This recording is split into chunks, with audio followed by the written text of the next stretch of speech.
আজকের যে বিষয়টা বলবো যে বিয়ের পরে ডকুমেন্ট চেঞ্জ করা কি উচিত কি উচিত না? বা করলেও বা কি সমস্যা হতে পারে? না করলেও বা কি সমস্যা হতে পারে? এই বিষয়টা কিন্তু টোটালটা আজকে ক্লিয়ার করব। তো এবার বলি যে তোমরা যখন বিয়ে করবে অবশ্যই তোমরা হচ্ছে ম্যারেজ সার্টিফিকেট রাখবে, কোর্ট ম্যারেজ করবে।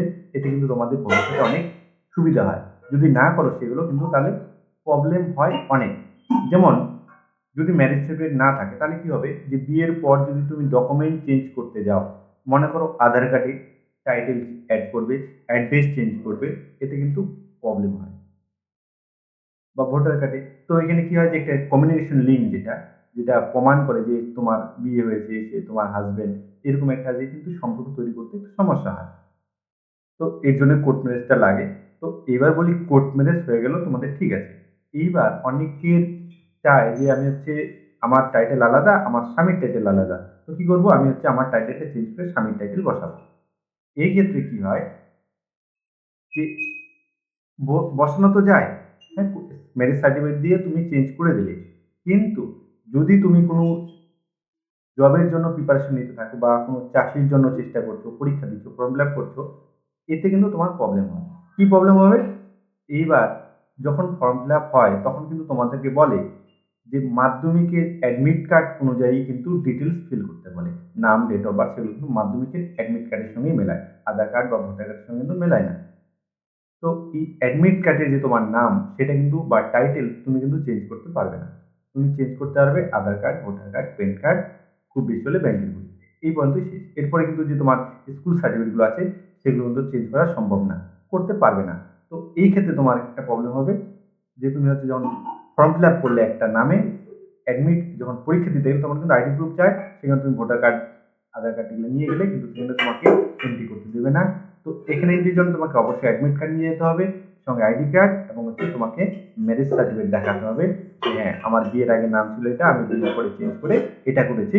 তো এইভাবে কিন্তু তুমি এক্সাম দিতে পারবে, এক্সাম সেন্টারে ঢুকতে পারবে। তো এইভাবে কিন্তু এই প্রবলেমগুলো হয়।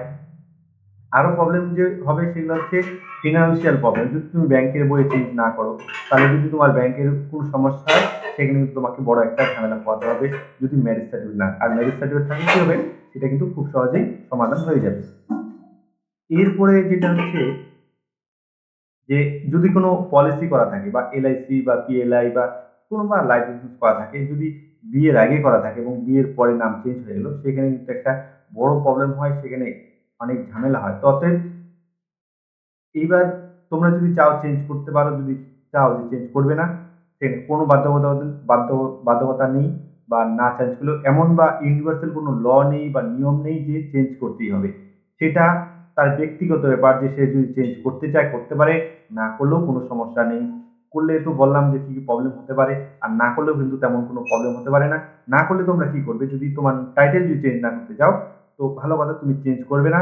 বাট তোমার যে অ্যাড্রেস এবং বাবার নামের জায়গায় হাসব্যান্ড নাম তোমরা কিন্তু অ্যাড্রেসে আধার কার্ডে, ভোটার কার্ডে করে নিতে পারো। প্যান কার্ডের দরকার নেই। কি করবে তোমরা হচ্ছে আধার কার্ডে বাবার নামের জায়গায় হাসব্যান্ড নেম এবং ঠিকানা হাসব্যান্ডের ঠিকানা চেঞ্জ করে দিবে। বাস। ভোটার কার্ডও সেম করবে। পরে ব্যাংকের বই গিয়ে আপডেট করে নেবে। এইবার হচ্ছে ভোটার কার্ড, আধার কার্ডের সঙ্গে যখন বা হাসব্যান্ড নাম আপডেট করবে সেটা কিন্তু তোমরা হচ্ছে নিজেরাও মোবাইল থেকে বা অনলাইন থেকে ল্যাপটপ দিয়ে, কম্পিউটার দিয়ে নিজেরাও করে নিতে পারো। তার জন্য কোনো সমস্যা নেই। সেখানে সামান্য একটু চার্জ লাগে, ৳৫০ মতো চার্জ লাগে। তোমরা কিন্তু নিজেরাও করে নিতে পারো। আধার কার্ড হয়ে গেলে ভোটার কার্ড হয়ে যাবে। তো এইভাবে এটা কিন্তু ম্যারেজ সার্টিফিকেট ছাড়াও করা যায়। যে আধার কার্ডে যে অ্যাড হাসব্যান্ড নেম এবং হচ্ছে অ্যাড্রেস চেঞ্জ, সেটা কিন্তু চেঞ্জ করতে গেলে ম্যারেজ সার্টিফিকেট লাগে না। ম্যারেজ সার্টিফিকেট থাকলে হয় ভালো, যদি না থাকে তাও হয়ে যায়। কোনো সমস্যা নেই। এবার ম্যারেজ যখন আধার কার্ডে চেঞ্জ হয়ে যাবে তখন ভোটার কার্ডে কিন্তু চেঞ্জ করা যাবে। কোনো সমস্যা হয় না। এই যে প্রবলেমগুলো বললাম, এইগুলো কিন্তু হচ্ছে একটা সমস্যা বা প্রবলেম যে বিয়ের পরে যারা ভাবছে চেঞ্জ করবে বা চেঞ্জ করতে হবে। অনেক অনেক শ্বশুরবাড়ি আছে যে না করতেই হবে। সে এখানে আমাদের সংসারে চলে আসছে, আমাদের টাইটেল নেবে না কেন? আমি বুঝতে পারি না যে কি আছে ওই টাইটেলে? সে ব্যক্তিটা আছে কিনা সেটাই গুরুত্বপূর্ণ। টাইটেল বা নাম সেগুলার কোনো আসে যায় না।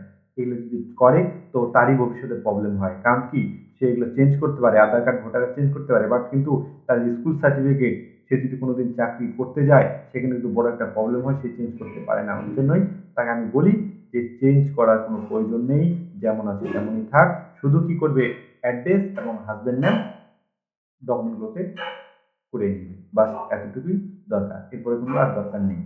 তো তোমরা যে আশা করি তোমরা বুঝতে পারছো, যদি কোনো সমস্যা থাকে, যদি বুঝতে অসুবিধা হয় তো অবশ্যই তোমরা কমেন্ট করো, জানাও, আমি অবশ্যই তোমাদের হেল্প করবো। আর আধার কার্ডের মধ্যে ম্যারেজ সার্টিফিকেট ছাড়া কি করে হচ্ছে হাজব্যান্ড নেম আর অ্যাড্রেস চেঞ্জ করতে হয়, এগুলো যদি তোমরা জানতে চাও অবশ্যই কমেন্ট করে জানাও, তাহলে আমি পরবর্তী ভিডিওতে এই বিষয়টা নিয়ে আসবো। আজকের জন্য এই পর্যন্ত, দেখা হবে পরবর্তীতে, ধন্যবাদ।